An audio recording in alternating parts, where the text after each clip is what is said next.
Welcome to Caveman's Corner. You're here with the Caveman and Lukas Weinstein. Hey, you doing, guys? Weinstein. Sorry. No, you're good. It's the Me Too movement, man. I get caught on that name. It's okay.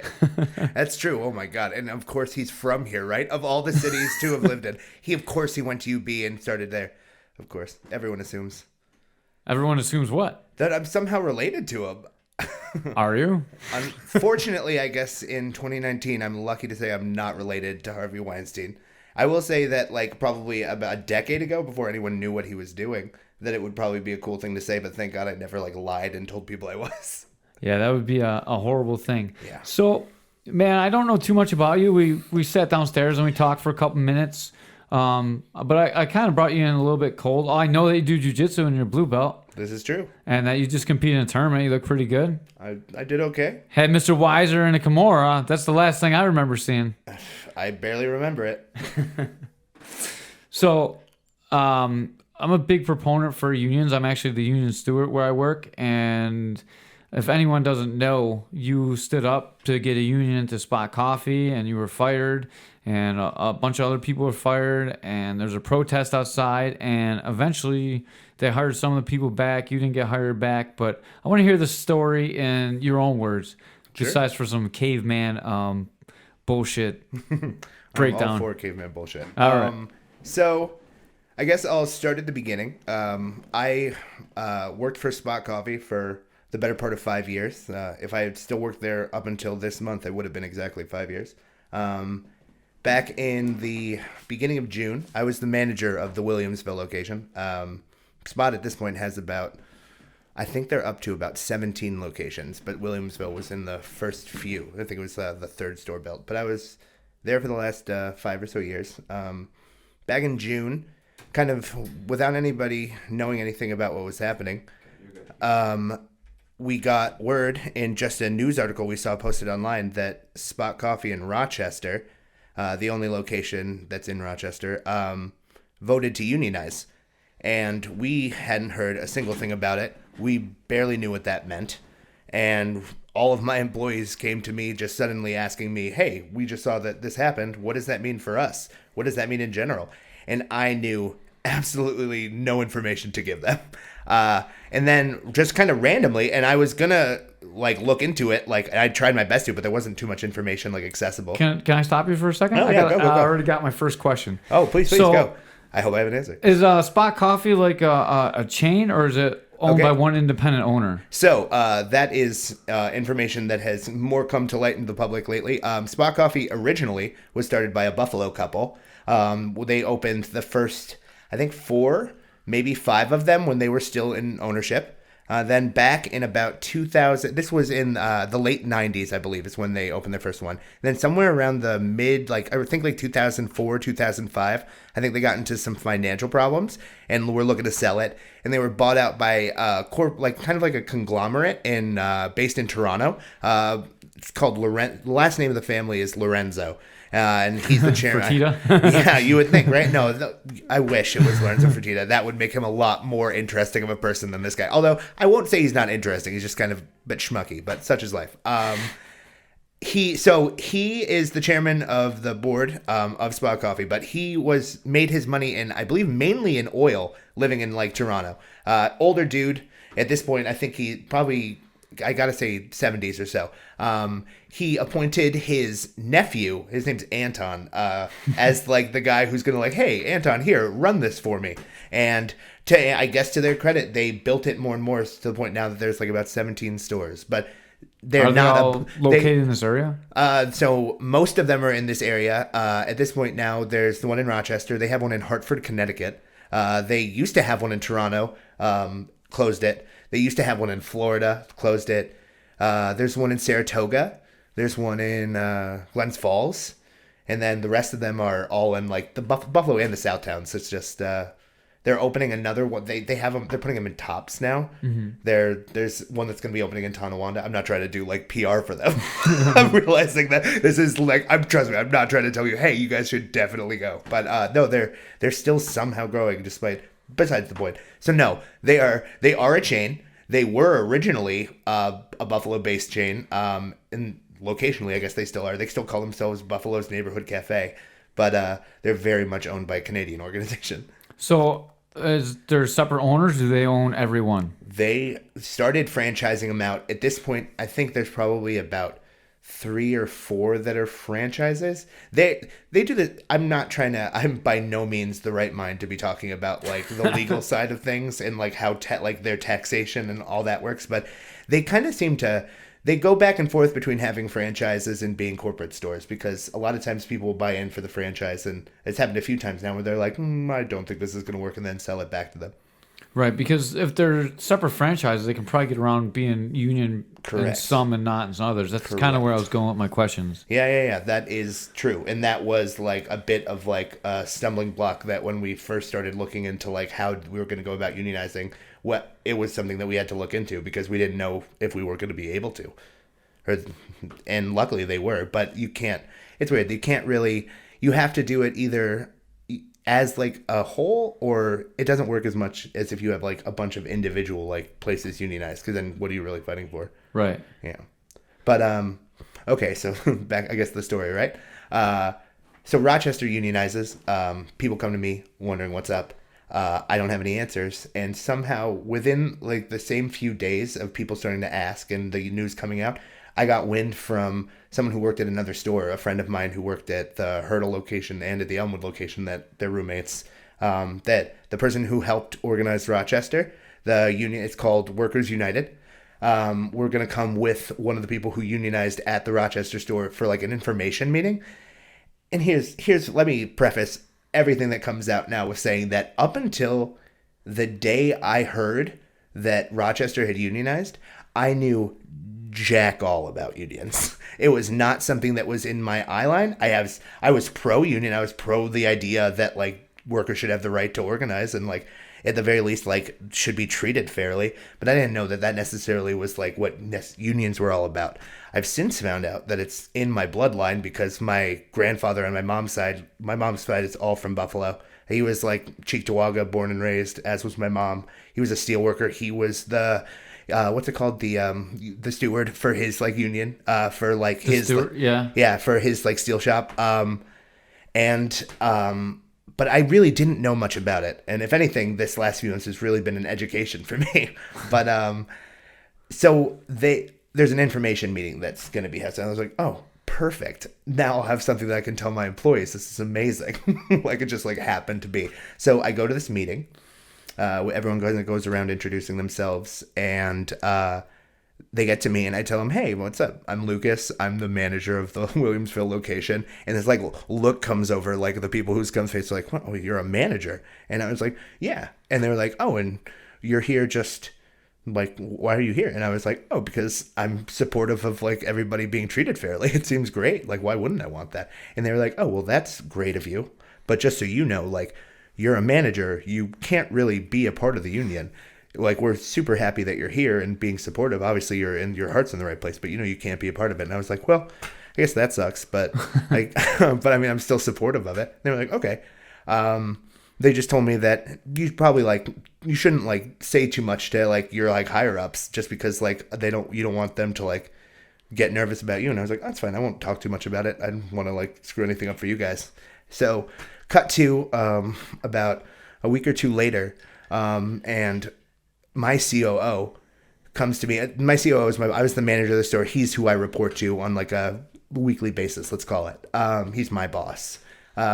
He came to my store just to like drop something off for me. And I got another question. No, please. Because like if I'm thinking it, probably everyone listening is thinking it too. Are you the only like manager, or are you the head manager, or at the Williamsville location? I was the number one. I was the manager. I had an assistant.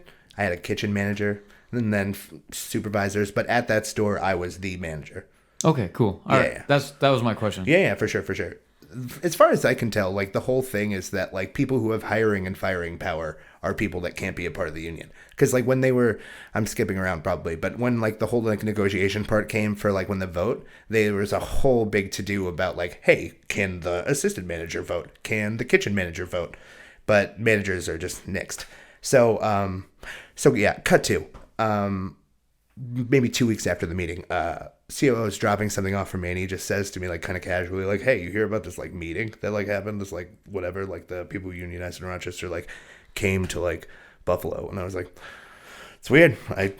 That's news to me. I wasn't trying to, like, name names. I wasn't trying to, like, tell anybody anything, because as far as I could tell, the less he knew about it, the better, because Rochester was able to do it in, like, the still of night without anybody realizing it. I didn't want to screw anything up, so I was like, I really don't know anything about it. And then cut to later that week, I get a call from him on my day off, and he's like, hey, so there are people from your store that were at this meeting. Mind you, it was myself at the meeting, a coworker at my store, one of my employees, and then the 2 guys that hosted it, and then 2 other people from each of their stores. So there was a very small meeting.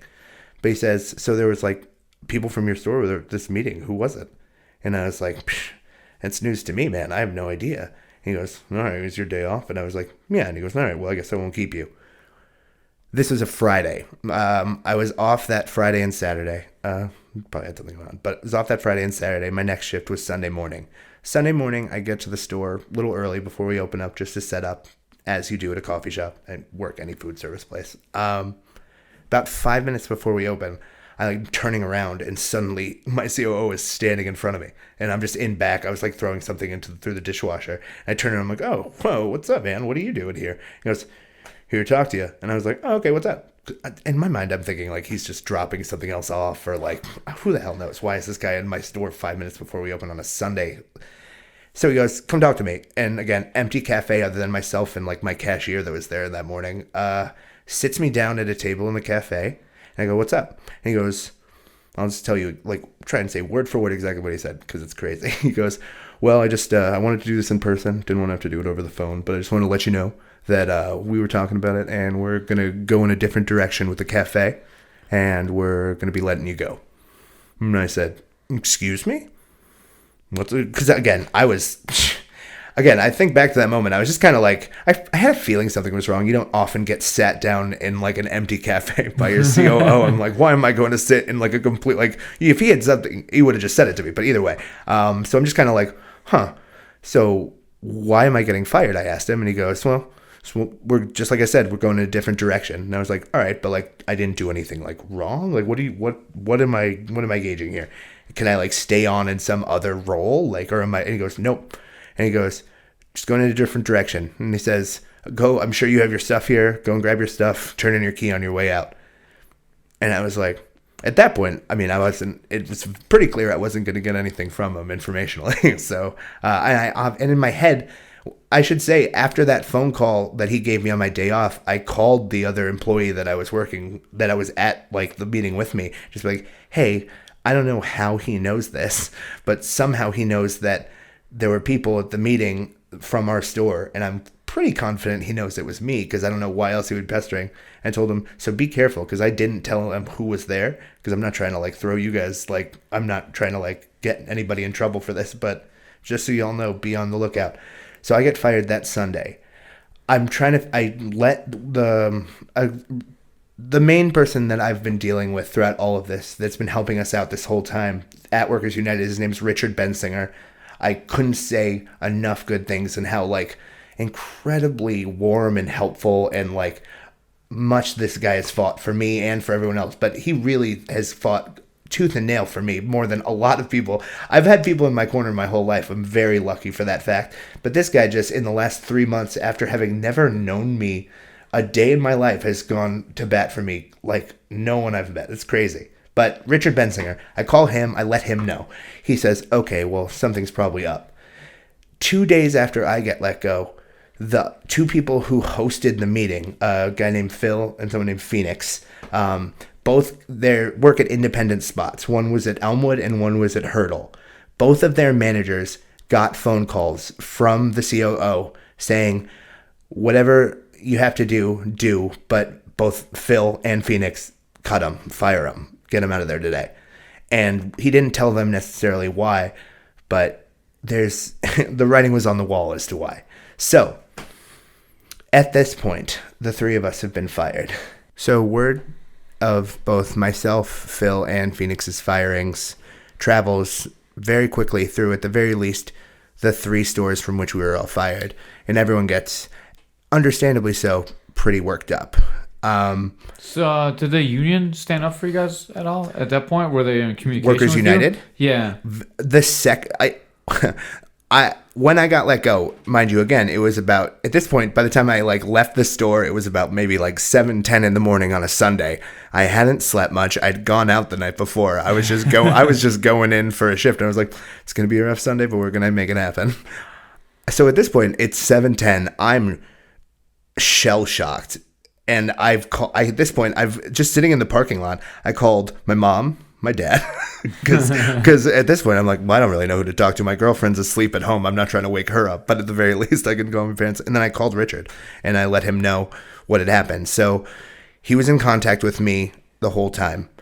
Workers United was, over the course of those next few months up until the unionization, incredibly, like, I talked to people it's crazy. I got let go from a job that I was working about 50 hours a week, and it was a weird time, but I was moving a lot. Like, I was in constant communication with like everyone who was helping to unionize. I was, at that point, I mean, this will come along, but I felt very wronged. Like I put a lot of time and hours into this place, and just a lot of time and hours into place, and did pretty well. Worked my way up from being just a grunt who got hired on their first day to being the manager of a store, which, I mean, I've worked in coffee I'm 28. I started at Starbucks when I was 16 going on 17. I've worked in coffee for 11 years. It was my first time working my way up to being like a manager, like someone who like did payroll, who made schedules.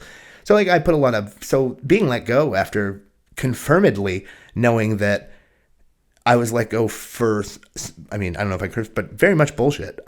You curse. Okay, this cool. is Caveman's Corner, I know, bro. I don't even know if the ones I've listened to, I don't know if I've actually recognized people cursing, but either way, yeah, it was some bullshit. I was very much, well, let's fucking make it count for something. Let's make it like not just that I got let go and I just kind of like tucked my tail between my legs and went away. But either way, so let's just say the words traveled fast of us 3 getting fired. I was in constant contact with all of the people at my store because as a manager, maybe a lot of managers aren't friends with my staff. My staff are some of my best friends. I've worked with a lot of those people for like 5 years. They've become very close with me. And everyone was very upset when I got let go. So I was constantly talking to people, just trying to figure out maybe if I could get some, I don't know if I found out what I got fired for, I didn't know if it would like give me peace or anything, but I wanted to know what it was, because up until then, he didn't tell me it was because I like went to a union meeting. He didn't tell me at that point that it was because like I hadn't told him who it was that was at the meeting. Were you suspecting that, or was I had it? Yeah, sure? I called him, like Dave, my coworker who was at the meeting. I called him after that second call because I was on my way to a friend of mine's like graduation, and I was just like, was driving, felt like this weird pit in my stomach when he asked me again. Because again, a lie by omission is in a way still a lie, but in my mind, I wasn't gonna. I knew full well that if I had told him who was at that meeting, like it wasn't like he was gonna sit him down for a cup of coffee and like air their grievances. He was gonna fucking axe them. I feel like that story is like something that happens constantly throughout like labor disputes. Like people find out it's a witch hunt and people get axed before because that's the history of unions. It's that's the history of unions. Labor Day. Yeah, I know. Go figure. And of course, Labor Day happens around like when all this is going through. Like I think we unionized like maybe like a week or two after Labor Day. It was a very fitting timing. But either way, yes. So yeah, I very much had a feeling like that the reason he was asking me is because heads were going to start rolling. Because I know full well that he wasn't happy, and no one in the company, like from a upper management standpoint, was happy that Rochester had unionized. But the fact that Rochester is an hour away from any sense of corporate makes it a lot easier for them to like meet and like discuss and like have a plan without like the company knowing. But besides the point. So I got another question. Yeah, because the timelines bounce around a little bit because you're going back and forth. How long was it between your coworkers being fired and you being fired? 2 days. 2 days. Okay. So yeah, there was exactly. a little bit of downtime for you to call the other person. Yeah. Because I was on listening earlier on, it was hard to tell if it was like the same day, like later around. on. But, so okay, 2 days. In those 2 days, before the other two had even gotten fired, they were very much doing damage control at my store because they knew in their minds, they thought potentially that if I got let go and they were going to do what they did, that people were going to just start not showing up. Because they've done this in the past, not based off of any union threat or anything like that, but they've like canned managers and then like people haven't shown up because it's like people like go figure. People like actually enjoy like the like and appreciate the people that they work with. They've become friends and go, you know what I mean? But either way, so I'm basically trying to figure out in these 2 days like what it was I got fired, like because the COO was at the store like for the next like 2 days doing damage control with people and trying to gauge like, am I going to have to like massively hire people because like people are just going to start quitting. And to everyone's credit, it was very clear that what they wanted in a way was for people to like leave. They knew that if people started leaving, the people that were going to be leaving were going to be people that were going to want to unionize, if that makes any sense. Right. Like the people who were going to like quit are going to be the ones who are most upset. But Richard was in contact with other spot workers and making sure that they knew that like, don't quit. It's what they want. They know people are going to quit. Like, because he's been he worked for United Auto Workers, like, right, as, like, a union organizer before he started working with Workers United. He's been doing this for, like, something like, he's been, like, in union organizing for something like 40 years. He's a vet at this point, which is why I've followed, like, everything he's told me to do, because, like, I don't know jack all about any of this, so why wouldn't I listen to someone? It's the same as jiu-jitsu, right? You listen to black belts. He's very much got his black belt in union organization. So what basically I find out is that my assistant manager, one of my best friends, confronts the COO in the next day. Why'd you fire him? And he said, we were going in another direction. And she said, no, like, if I'm going to, like, help run this place, because obviously she was going to move up to manager. That's what they wanted. She was going to be like, no, if I'm going to, like, run this place, I need to know, like, what it was you got fired for. And he says to her, and he's now said it to multiple people, but he says a day later, well, I gave him 2 chances to be honest with me about something. He wasn't. And so I don't feel like I can work with him anymore. So he's a hothead, and which is a gentle way of phrasing what I want to. And he's a dick. So like he's going to like just kind of like fly off at the mouth, which is to his detriment. And I'm sure that's gotten him in trouble in the past. But like I'm sure his lawyers hate him for that reason. But so he just admitted a day after the fact that it was because I wouldn't name names, essentially. Did he say that exactly like that, or did he say that it was because you lied to him still? He said it was because I lied to him. Right. But I mean, a lot of this is like, I guess you have to use, it doesn't take like a lot of intuition, but I guess you do have to use like some. But I got let go a day after that. He said it's because I gave him 2 chances with me to be honest about something. And then a day after that, the other 2 got let go. So, but either way. So from that point there, the meetings with Richard and with Corey, who's the one who helped form the Rochester Union at Spot, became more frequent. Protests outside of Spot Coffees became more, I guess we probably in the course of from like the beginning of July until like the end of August, when like the union vote finally happened, we probably had about a dozen protests. The first one was outside of my store because they wanted to like hit where it happened first. But then there was a protest outside of the one out on Transit. There was multiple outside of my store in Williamsburg. There was multiple outside of the Elmwood one. We had a giant press conference at one point in front of Delaware where there was a congressman there. There was like a state senator there. My union actually sent people to support you as well. There was such an incredible turnout. We know what I've learned a lot about unions is that unions are solidarity, brother. Solidarity forever. God, solidarity forever. I love that song. I was like, I've started hearing that song at every protest. People were just bringing their guitars. People were bringing out like their vuvuzelas. People were like bringing out like air horns. Buffalo, get up, get down. Buffalo's a union town, you know? Like there's so much union strength in this town. It's out of control. And everyone made me feel, and Phil and Phoenix feel, so supported. Like, everyone's support, honestly, like, let us all, like, probably feel as comfortable as we were on all of our first, like, outings into, like, the union world, be as comfortable as we were, just, like, speaking our truths and all that jazz. But who knows? So protests happen. We start, like, an online petition. When did the news get involved? The news got involved after we basically, I think, Workers United sent out something like of a press release about maybe I want to say the week after all of the firings. They wanted to, like, they filed charges for, well, I should get to that point. After Phil and Phoenix got fired, they filed charges with the National Labor Relations Board right away for all three of us, because in their mind, it was very obvious. Definitely an NLRB violation for sure. Absolutely. I definitely work with the union. I was about to read this. This is what I was looking up when I was looking down at my phone. Yeah, go. You have the right to organize a union to negotiate with your employer over your terms and conditions of employment. This includes your right to distribute union literature, wear union buttons, t-shirts, or other insignia, except in unusual special circumstances, in quotation marks, of course. Solicit coworkers to sign union authorization cards and discuss union with coworkers. Supervisors and managers cannot spy on you, that was you, or make it appear they are doing so. Coercively question you, threaten you, or bribe you regarding your union activity or the union activities of your coworkers, which they just did. You cannot be fired, disciplined, demoted, or penalized in any way for engaging in these activities. That's the written letter of the law right here. Very true. They also, so it's very clear that for Phil and Phoenix, neither of whom were store managers, that what was happened to them was illegal. The thing with me is, and it's the same thing that they told me at the very first information meeting that I went to, which is that managers are not protected by unions. Right. But in their mind, people who've been doing it for a long time, in like how the law is written, there's this, how like it's like part A 237, I don't know, article, whatever's.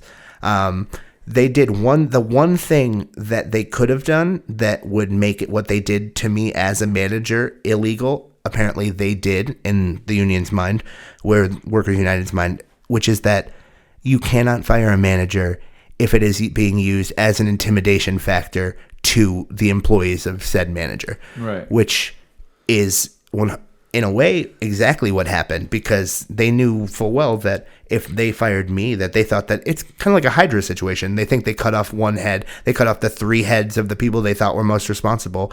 But then, of course, that's not going to work, because then 1,000 more heads are going to like sprout out and just like want to unionize that much more. So again, 2 months of protests, a big news conference, and then a vote. And unfortunately for myself, I wasn't allowed to participate in the vote. But even if I hadn't gotten fired, I was never going to get to participate in the vote. Right. Whole management deal. And there were 4 stores that were a part of it, because part of like the nitty gritty side of it, like when we were throughout all the meetings and organization, is that you have to have a majority of the people at a store, or in whoever it is that's unionizing, it has to be an overwhelming majority of the people to vote for it. I think it's like something like 65% of the vote or something like that. But it's not like it's not like over 50. It's something more than that. But the more people that are included in it, the harder theoretically it's going to be to get that percentage of a vote, because the more people, there's more risk, right?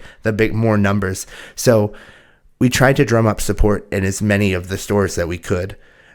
We had a overwhelming majority at my store, Williamsville, Phoenix's store, which was Elmwood, Phil's store, which was Hurdle, and then also at Delaware. So the 4 of those stores came together in an attempt to unionize.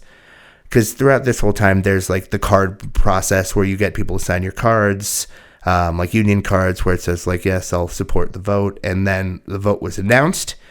4 stores participated, and we won every vote other than, I think there was like something like 7 people out of 72 or 73 that voted no. But out of everyone else that voted yes. And as of the beginning of September, Spot Coffee, those 4 stores are if you include the Rochester one in us, Spot Coffee is the second ever barista union in this state, in the history of the state, which is really a random thing historically to be like a part of. Like I think there was one in Ithaca, and which is a place called Gimme Coffee in Ithaca that voted to unionize. I believe it was about 2 years ago.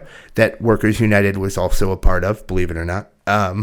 And then us, and it's crazy. I fought tooth and nail to try and like show that these people that like, in my opinion, just like cowardly like fired like the three of us, that like I don't know, that we weren't going to take it lying down. I don't know. It's a weird feeling like to get fired for something that like you feel like, especially when you know full well that why you got let go was for something you think was doing the right thing. You don't kind of, you would think that would give you some level of solace, like, oh, at least you did the right thing. I was lost as fuck. did not know what to do.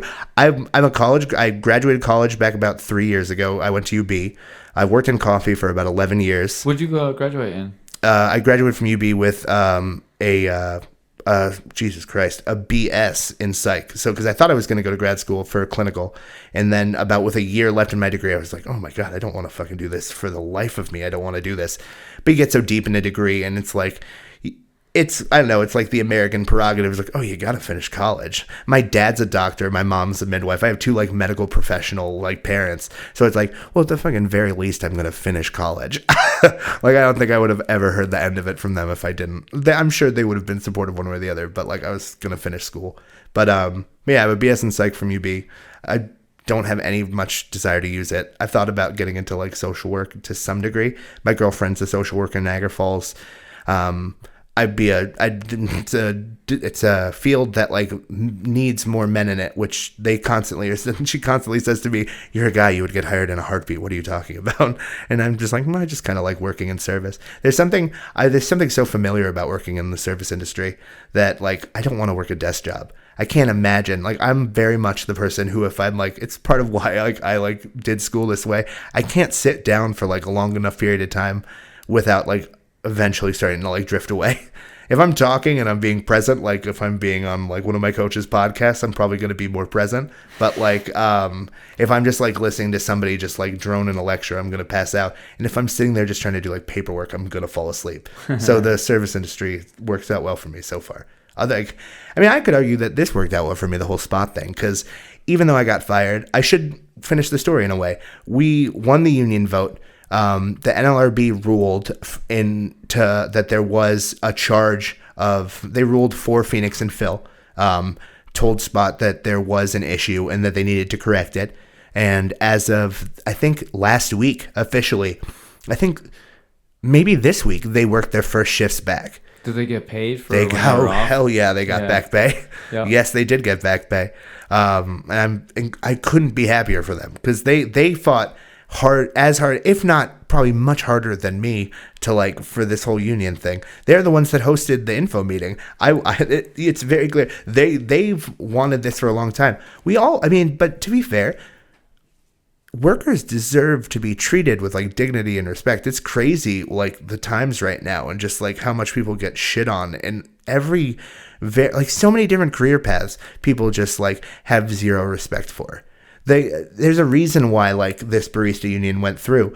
There's a reason why like there's like all this union talk in this country right now. I don't know if it ever went away that much, but I think the service industry is like the next big one to like get unionized because think about it. I mean, these places, like think about how many people like are working like 3 bartending jobs. Like people are like waiting like 2 nights at one place, like 4 nights at another, just trying to like make it like people are getting like the shit end of the stick a lot.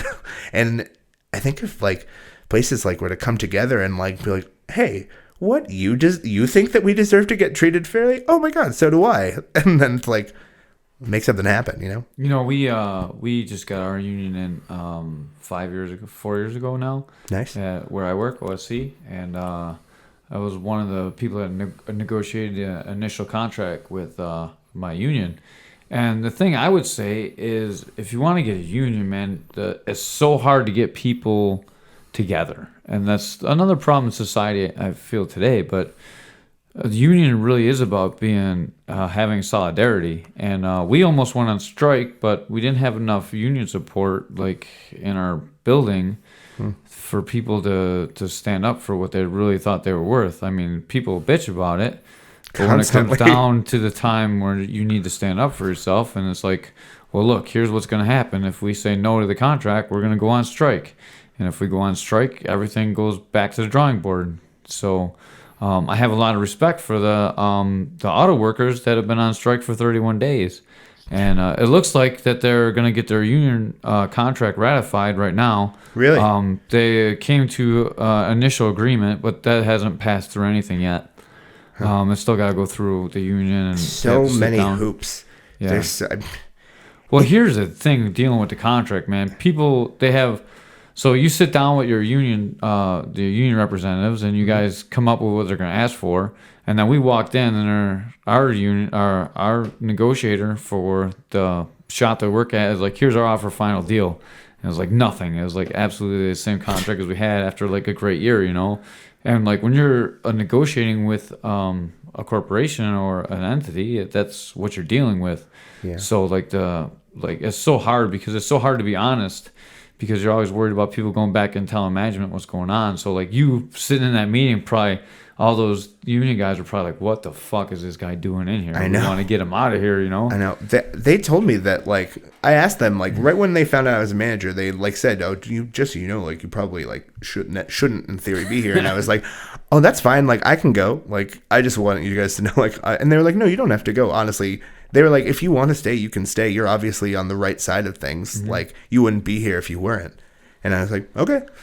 And the rest is history. The rest was just, it's been a real, it has been one of the weirdest few months of my life. I wouldn't call it. You got a little bit of infamy from it. Like, a lot of people know your name in the union circles, at least. And it came from, and I try and be as honest with people as I can. Again, in June when we found out that store unionized, the only thing I didn't know anything about, it's never been something that, like, I guess because I've worked exclusively pretty much since I was 16 in the service industry, and no one in the service industry or rarely is unionized. It's probably why I haven't really ever had much, like, experience, at the very least experience with it. Or I have really never, like, sought it out as information.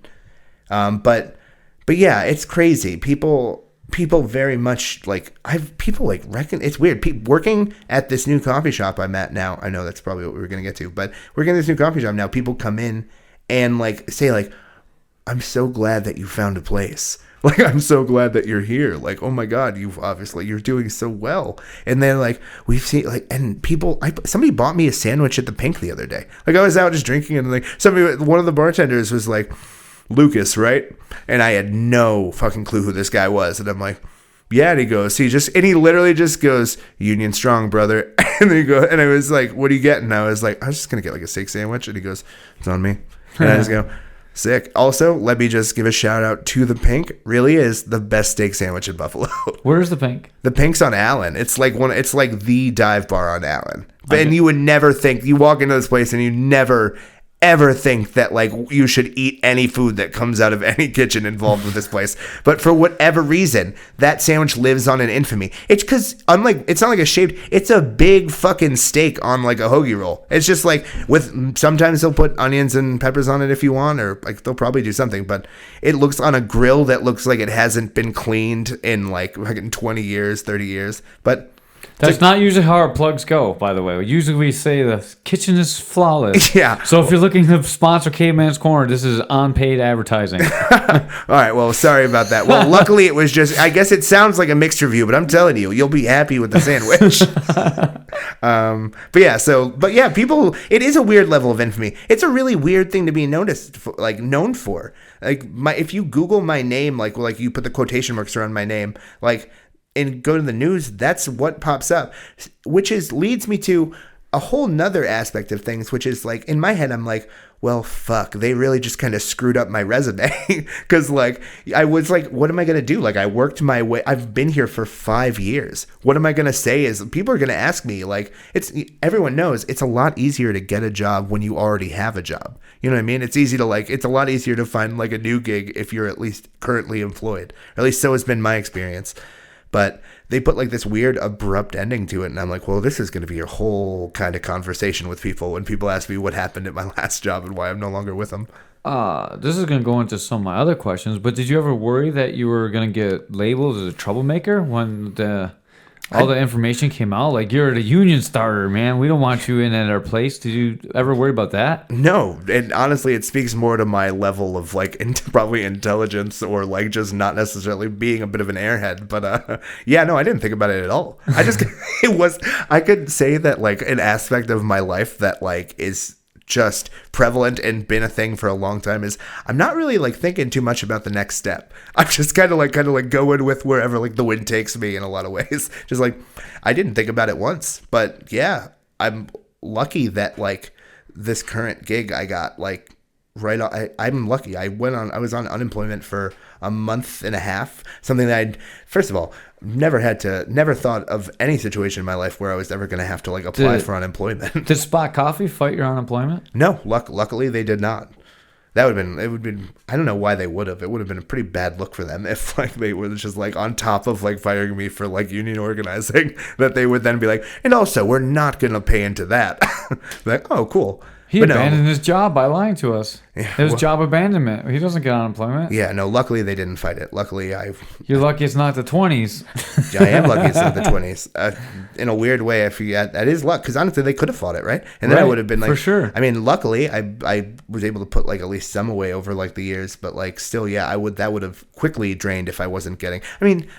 Unemployment isn't a lot. Don't like, it's not like some like the whole idea like in like when people like talk about like, oh, these people are like just taking unemployment, like they're just like ne'er-do-wells who just are taking a check. It's like, it's not easy to survive on just unemployment. I don't know what you guys are talking about. As someone who was on it, luckily I'm not trying to like paint some case like I'm like someone who's regularly on unemployment. Like I don't know what it's really like. I'm just like some dude from Buffalo, but it's not a lot. People aren't like living the lap of luxury like on unemployment. They're not like bathing in some like, oh, look at this robe I got like with my unemployment check for like $180 like this week. To be fair, it kind of depends on your situation, because oh yeah, no, I'm sure when I was on unemployment, I actually made more than when I was working.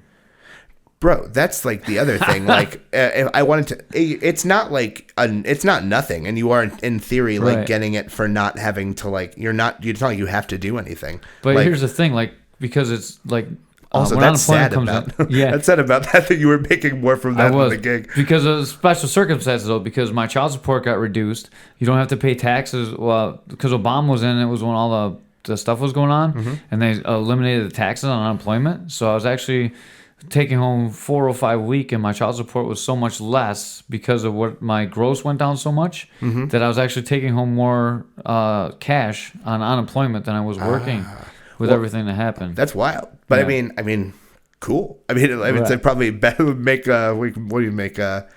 It's like chicken salad out of chicken shit. Yeah, whatever that expression is. And I got to train all the time, dude. It was like probably the best time. That is what like that is straight up the best, probably the best thing that like I can say about all having that like month and a half on unemployment is that I was training like 5 times a week. I was like, this is I mean, I'm gonna say it wasn't a great time, but like at least I got to train a lot. Right. I mean, you have to make what it is, but it's so easy to let the depression come in when you're not working too, because you just don't feel like you need to do something, to earn money. At least I did. Yeah. Yes. I also, that place, say what you want about upper management. I never had a great working, I had an okay relationship with like my bosses, but like at the same time, that place was my home for like 5 years. I was spending like 50 hours a week there. Like I already have terrible sleeping habits, but I was spending like 50 hours a week there for 5 years. And those people, like, they weren't just like my coworkers. They were and continue to be my family, because I still see most of them like frequently, like weekly. So like they're like my family. And to have like, it would be one thing if I was like showing up like late all the time, or I was like fucking around, or like I was like stealing or something that I could take like respond like later on and like be like, oh, it was my fault this whole time. But like, but like, no, it was like when you have like your home and your family felt like it was taken away from me for literally doing the right thing for some bullshit that they didn't need to do. You're left feeling really, really bad.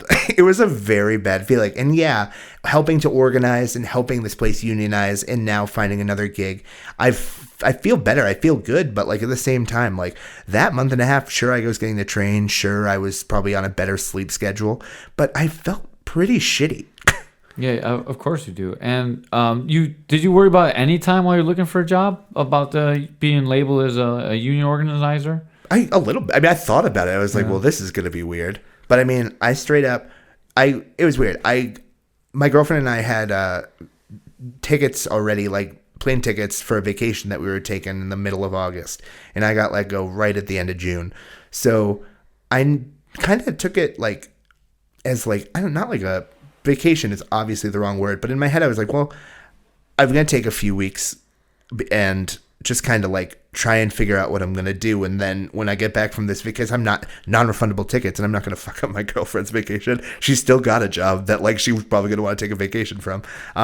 So I'm going to probably not be able to find a gig before then. So I'm just going to, I guess, do the unemployment thing and then hit the ground running when I get back from this. So somehow we were sitting in the airport I think we were somewhere in North Carolina for layover. We went to Florida, but she shows me this thing on Facebook that a place called Public Espresso, which is in the Hotel Lafayette, is opening up a second location, and they're doing in South Buffalo, and they're doing like open interviews, and they're hiring a GM for it. And I was like, and this was I think on like a Tuesday that we were flying back, and it was on a Wednesday that like the interviews were, and I was like, well, I mean, I might as well go for it. Like, what's the harm, right? So I got home. We got home at like probably like 2 or 3 p.m. Updated my resume, got it like printed out. Because you don't update. I'm not someone who updates their resume like, let me add like this like partner of the month or whatever to it. Like I haven't touched that resume since I started at Spot. Right. So I updated my resume, I get it printed, and I show up for this interview. It's at this beautiful, like South Buffalo is a weird place. I don't go to South Buffalo a lot. My mom actually, the only reason I've ever really been to South Buffalo is going to Mercy Hospital to visit my mom. Because my mom runs labor, or she actually just retired. So she used to run labor and delivery at Mercy Hospital. But South Buffalo is an odd place. I don't go there too often, but I went there. I show up to like this beautiful space, like that's like you're going through like, oh, this is an odd town. Like seems like a little like destitute here and there, and then suddenly this like glowing like sticks out like a sore thumb like strip of stores. I see Public Espresso, and I'm like, I guess I'm here. And I interviewed for it. Seemed to go well. I met with the 2 owners and the GM of the Lafayette location. And I was like, it seemed like it went well. I know I talked to him for like an hour. Funny enough, I guess this speaks to like what you just asked me. Within like the first 10 minutes of them looking at my resume and talking to me, they asked me if I was like one of the recent departees of Spot Coffee. And then I started basically telling them a more abridged version of the story I just told you. And then I had about like probably like a 40-minute conversation with him. And then lo and behold, I got like a call a week later, got the gig, and I've been there since. And today is day 3, Wednesday, the 16th of October is day 3 of Public Espresso and Coffee, South Buffalo. So I don't know. I was a weird time. I put in 1 application. I went on 1 interview and I got the gig. So it seems like it went pretty well. Like it's a decent way to land on your feet. I wasn't like out on my luck not getting any gigs because like of this like unionization thing. I think in a weird way, it almost did the exact opposite, and it was more of it looks maybe like makes me look more in a positive light, which don't get me wrong. I was having on and off like heart attacks like throughout like those like month and a half of thinking like, fuck man, like I don't even know what I want to do. I don't know if anyone's gonna want to hire me. Why would someone like, if it seems like, well, if they Google my name, I assume I've never like Googled like someone who I've been interviewing's name, because I'm never thinking that like, oh man, I can't hire this guy for a barista gig, he's a killer or something.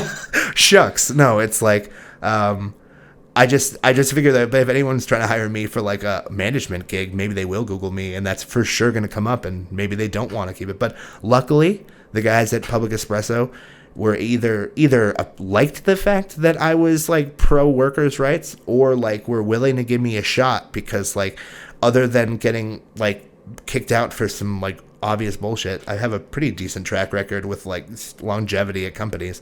I was at Starbucks for 6 years and I was at Spot for 5. So So obviously I can make it work at a place for a while. So, but yeah, so day 3, and it's going great. We're at 2178 Seneca Street in South Buffalo. We're right attached to the Shays Banquet Hall. And it's honestly, I know, it's pretty fucking fancy, dude. If you guys have like your idea of what South Buffalo is, this strip of stores that is at the corner of Casanova and Seneca Street in South Buffalo is... It's like in a very positive way, like sticks out like a sore thumb. It's been nice. We've had a good line. We've had the storefront there for apparently like the better part of like this last year. Like it's been kind of like a slow push to get everything done and ready. So people have known that we were coming there. I didn't. I'm not in South Buffalo all the time, but people have been like anxiously awaiting our arrival, and so people are happy and stoked to be there. Is it a great date place? Pardon? Is it a great place to take a date? Absolutely. We have plenty of places to take a pretty sweet Instagram pic, too. So I don't have an Instagram. I just I know, right? You need to get a labor organizer Instagram going on. Yeah, well, I don't have enough outfits. I feel like people on Instagram seem to have like a bunch of outfits. I don't have like that many outfits. We just got to do them shirtless, bro. Yeah, well, there's a reason I'm an ultra heavyweight. I'm not trying. I have not once in my life. I'm not you, Caveman. I've never had to cut weight once in my life. I can't imagine. I'd have to cut off a fucking leg if I was trying to make underneath 215. So, like, I don't know. But yeah, not enough shirtless pics. I think you should take a shirtless pic with a cup of coffee from your joint every day. That'll be your new Instagram thing. I hope I probably, for their sake, shouldn't take it while I'm in the store, because I don't know if that's probably some kind of a health code violation. Right. Well, not at the store. Maybe at your house. Yeah. Or maybe time to go brew some coffee, ladies, gentlemen. Right, and if it's not working out good, just take it with Spot Coffee Cup. Yeah, well, that'll just be the thing. If I ever, like, for whatever reason, if I move on from this company, I just end up with whatever company. It's like, why does he just keep taking pictures with different coffee cups? But yeah, it's going well. It's been, but like again, it's October 16th. I got let go from Spot, but. I honestly, let's not even talk about let go from Spot. I didn't know what a union really was in like the beginning of June. So it's been like 4 months, and this has been a wild fucking ride.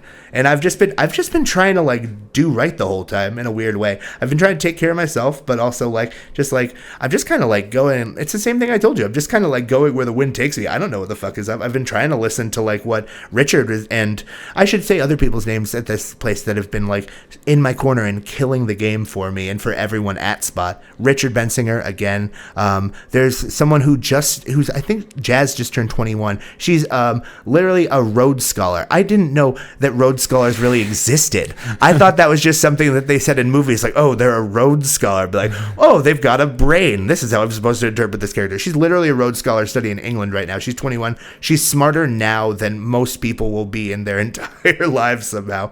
Jazz Brizak, she's incredibly helpful. Gary Bonadonna, Dick Lipsitz, who's a local union organizer who just helped come in, and I don't know, everyone's just been, I can't shout out these people enough, because I know that like unions stick together and solidarity forever, but like as someone who really didn't have any union experience, it's so refreshing to see these people give up so much of their time and like effort and like just passion to like something that, I mean, I know it helps them out because a rising tide like raises all ships, but at the same time, like, I don't know. It's such a selfless move. Obviously, it helps everyone, but like, I don't know. It's just an overwhelming sense of positivity from all of this stuff. And what could have made me feeling left out in like the dirt and just destitute and like not feeling life anymore, I feel like almost like in a weird way, like it was some crazy bullshit that I had to put up with and like go through, but I feel better on the other end of it. That's awesome, man. I was pretty inspired by it too. I was going through like union labor negotiations when you were going through all that. I was like inspired by your story, man, and I know what it takes to stand up to a big corporation and like your ownership and management, and that you as a manager did all that is like very inspiring to me. And I wanted to have you on right then, and I never got around to it, but I'm glad I ran into you, especially with the UAW strike going on right now too. Yeah, it's good timing. Yeah, great timing. I figured I'd get this out and a lot of people listen to it while they're just sitting around on strike, hopefully. Yeah, right. Solidarity forever to anybody who's out there striking right now. We all stand with you and speak knowledge to power, as they say. And I've been posting all the stuff about striking, man. People are saying, oh, they're making all this money a week. That's not what they're making a week. That's what they're making a month. There's so many scare tactics out there. That's weird. Like I got like a real crash course in like union threatening and like union organizing. Don't ever listen to people who say that like, oh, you shouldn't organize. You have to pay union dues. Don't ever listen to that bullshit. They raise your wage enough to cover the union dues. That's literally like one of the first fucking things they do in negotiations. Right. Don't listen to that. Don't listen to people who lie about like your wages. Just think about who's telling you things. How about that? Like, there's probably people out there that like don't have your best interest at heart. Like, they're not like people who bring in like an HR manager instead of like you know what I mean? Like, it's just they're all things so they don't have to pay their people more. Here's what our union always talks about. When before unions started, a rich person used to be able to afford, I think, 23 houses for every one house that their workers could. And then by the 80s, it was like 230 or something like that. And now it's over like 2,000. I should actually get the real number before I talk all this bullshit on the podcast. It's okay. But it's going up, and the wage gap is getting bigger and bigger and bigger between corporations and individuals. And for some reason, there's a lot of union resentment throughout the public sector, really. You know, a lot of people are angry about unions coming in. I don't know how much you run into that. You run into it more than me now.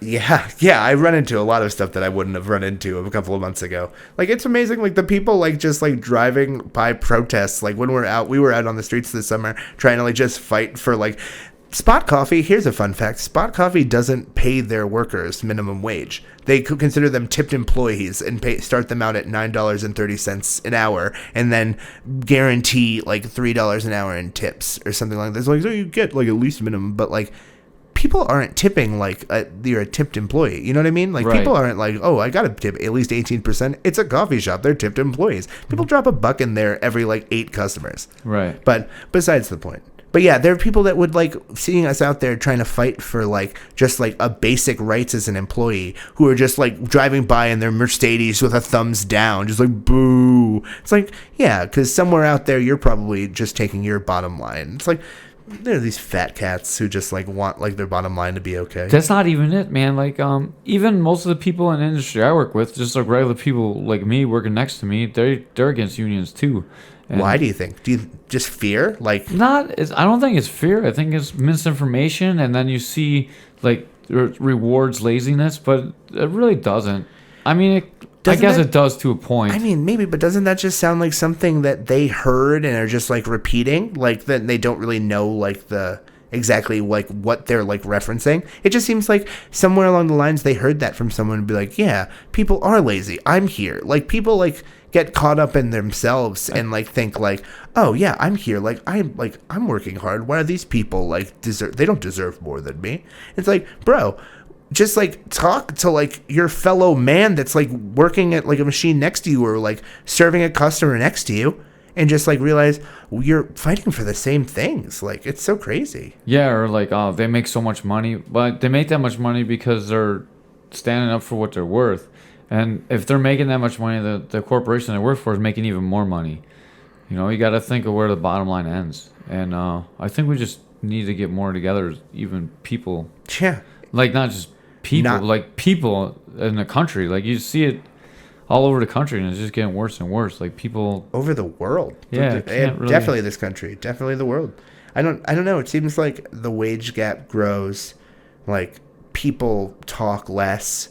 Like... social, like, you know what I mean? Like, I don't know. It all seems like indicative of something bigger, that there's something like wrong, but I don't really know. Or you have something you don't want someone else to get what you got, so you don't want everyone to come up on the same level because you think you're working more.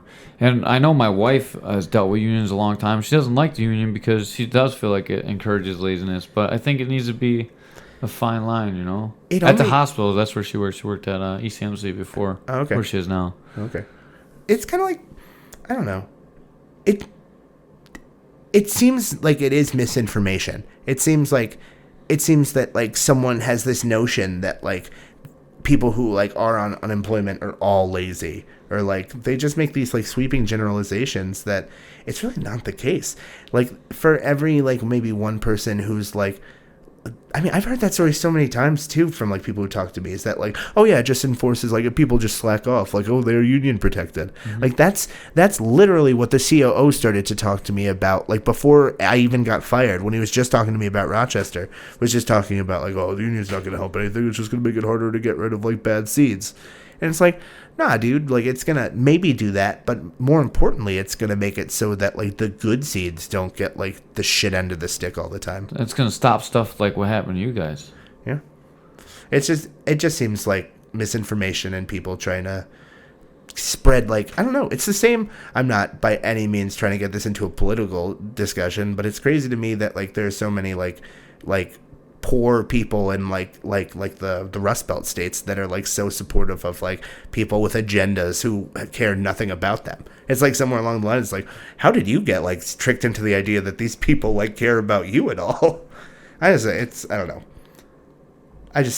Unions are important. People coming together to like band together to like fight for to be treated like a human being, especially like, I mean, not especially in the service industry, but as speaking as someone who's worked in the service industry for a long time, it's amazing like how little certain people will think about like how dare these like coffee shop workers think that they can be treated fairly. It's like, bro, like we're just trying to like make like, it's like people always say like constantly what we heard throughout like this time was that like unionizing a coffee shop, it's just a job for college kids. It's not like a career. It's just like a college kid job, or it's like a high school kid job.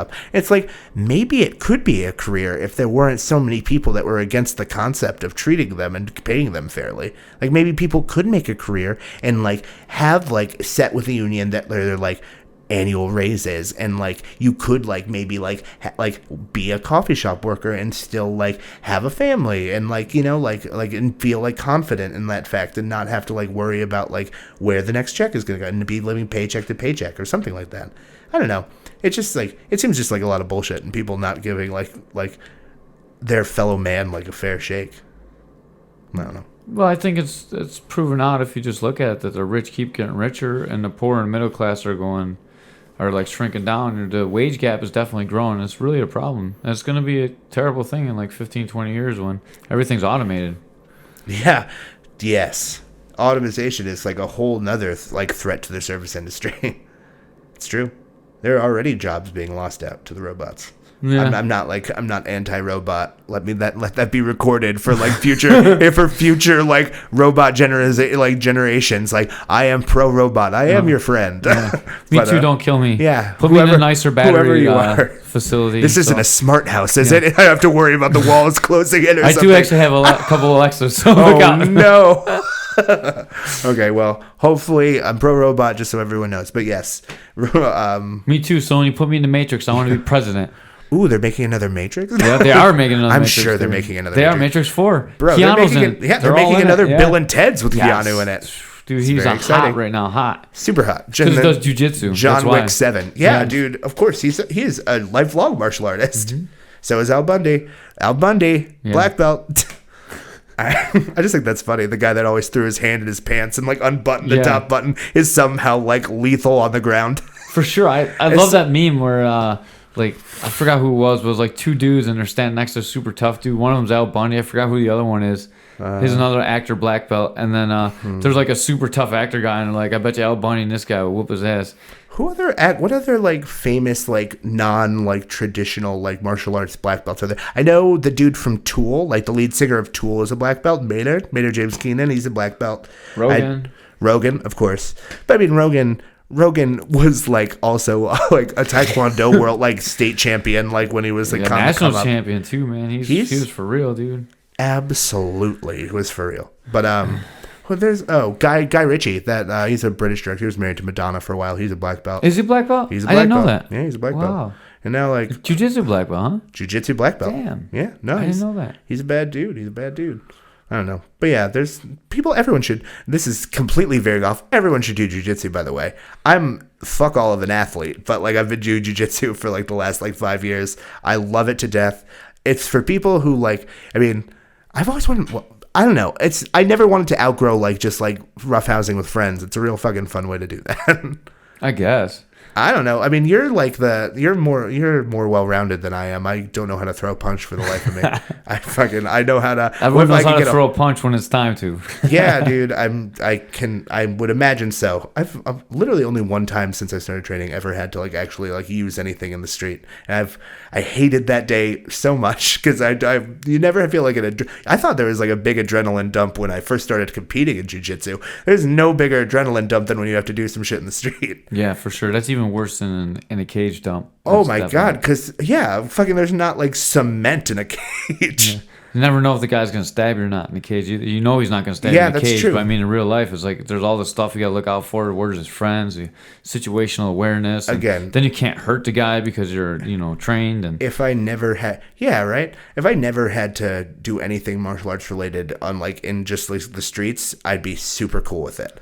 It's not something I ever really want to have to do again. I got a super cool story that relates to jiu-jitsu and work. Oh shit! I started my own gym not too long ago. Integrity on Niagara Falls Boulevard and the Meadowbrook Plaza. Make sure you check it out. Shameless plug. But anyways, I finally got one of the guys from work to come up, and he signed up after he came up. And like when you're at work, everyone's like, "Yeah, sure, you can fight," But I got to tap him out. I think I tapped him out 9 times in 3 minutes, so it was pretty fun, dude. Beautiful. Yeah, I mean, some of the guys came and watched me fight, but they're like, I was just lucky, when I got that 4-second knockout. Fastest body shot KO in MMA history. So everyone's like, that was just lucky. You just hit him. He didn't even hit you back. You know what I mean? So then, like that's what they say. That's like, you know what I mean? How are you gonna like look at like the fact? That's like, of course, someone's gonna find a negative in anything. It's like, well, of course, you didn't even get a chance, bro. It's the fastest. What are you gonna throw like a shot at 1 second only for you to finish it at 4 seconds? Yeah, that's people are so stupid. I know, like that. People just hate on you sometimes. They're always looking for something, and that's haters. That's some of the problem with unions. With the unions, you just absolutely you gotta stay together, man. What did you think about unions before union?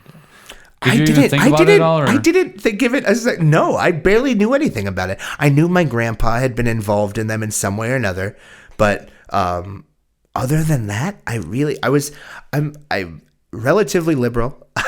I'm supportive of anyone's like fighting for like additional rights if it's like warranted in the situation. So I've always thought like, hell yeah, unions are important. Like, but I had such a cursory understanding. Even now, I have never been through all this stuff. There's still so much that I still don't know. But before this, I had such a cursory understanding. But I'm supportive of people like being treated fairly in general. You can't work in service for as long as I have and not want people to be treated fairly. It definitely shows in the way you handle yourself in this situation, man. And more than anything, I'm really proud to call you teammate. I can't really call you friend because I honestly don't know you that well yet. That's okay. But hopefully someday we will be friends, man. I really appreciate you coming out, and I appreciate what you did for those people, even though I don't know them, man. I'm kind of like a bleeding heart myself, and yeah, I really like. Obviously, I'm a union steward, so I believe in unions, but.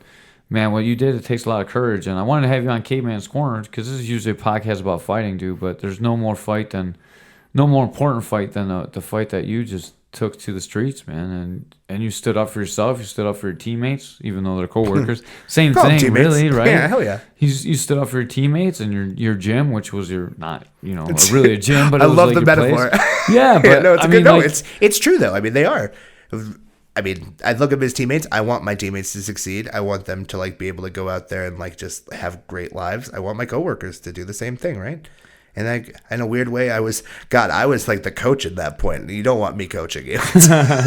Dude, maybe in a coffee shop, but not on a mat. You really don't want me to be there. You probably don't want me coaching either if you know about my life. Jesus Christ. Like, I'm probably the worst coach ever, but like I love you guys, man. And, you kill the game. Are you kidding me? You don't find another 145er out there with a heavier top game than you. I'm the fattest 45 of all time. Nah, dude, you kill the game. Don't ever say that about yourself. I love taking your classes when I get a chance to. Yeah, but I just want to say I really appreciate what you do, and like I was impressed by it, and it really it says a lot about your character, the way that you handle yourself in a situation, and the way you're like humor about it now, and even still you're like looking out for the people. A lot of people would be very bitter with what happened, and dude, you still looked out for your friends, and that says a lot about you. I can't not be sarcastic, at least in some capacity. I think it's like the American Jewish prerogative to just be a sarcastic prick all the time. But at the same time, I couldn't appreciate it more. And it was a fucking pleasure to be on this podcast. I would have never, ever thought that I would have been one of the guests on this podcast, but it was a pleasure. Oh, thank you. We're going to look at social issues when there's a fight involved, man. And there's no bigger fight than standing up to your boss and be like, no, that's not right. I don't know who is there. Like you stood up and you stood up for your employees and you were protected by the law and you did what was right, man. And I'd do it again. if there's anything about being a black belt, I mean, that's what it's about, man. And One day, I'm years and years away from that, but I mean, yeah, but black belt's a mentality, bro. It's not like anyone That's can true. learn stuff, and the attitude that you have, that's what it takes to be a black belt, man. And Thank you. You're a black belt in life. well, Or at least you're on your way to being a black belt in life. You're a black belt in union negotiation. I have many friends along the way that would probably disagree with that statement, but it's Right. okay. Well, black belt just means you're starting to learn. That's Yeah. what a black belt really means. Like I you're have- just on the path to learning. I have heard you guys say that before. Yeah, I didn't know how much I didn't know until I was a black belt. All right, man. With that said, let's get out of here. That was Caveman's Corner. Lukas Weinstein. No, you got it. You had it right that time. Yeah. You flipped it. You flipped it both times. No, you're good though. It's I've been called Weinstein enough times in my life that it's almost like something I would respond to. Yeah. So you're good. I'm sorry, man. I Bro, apologize. you're good. All right, we're out of here. Make sure you click like and subscribe in the bottom if you're still listening. Do it now! Man, I can't believe how good it was. I don't know. I've never been on a podcast before, so I don't really have anything to judge it by. But I get tongue tied sometimes. I mean, not like You I did don't- not get tongue-tied once on there, man. You did a great job. Really? Yeah, I think you did good. Blows You my say mind. like a whole lot, but other than that, it was really good. Hey, I'm no orator. It's okay. I'm sure I say like a lot. I'm a valley girl at heart. That's great because I'm still recording. That was perfect.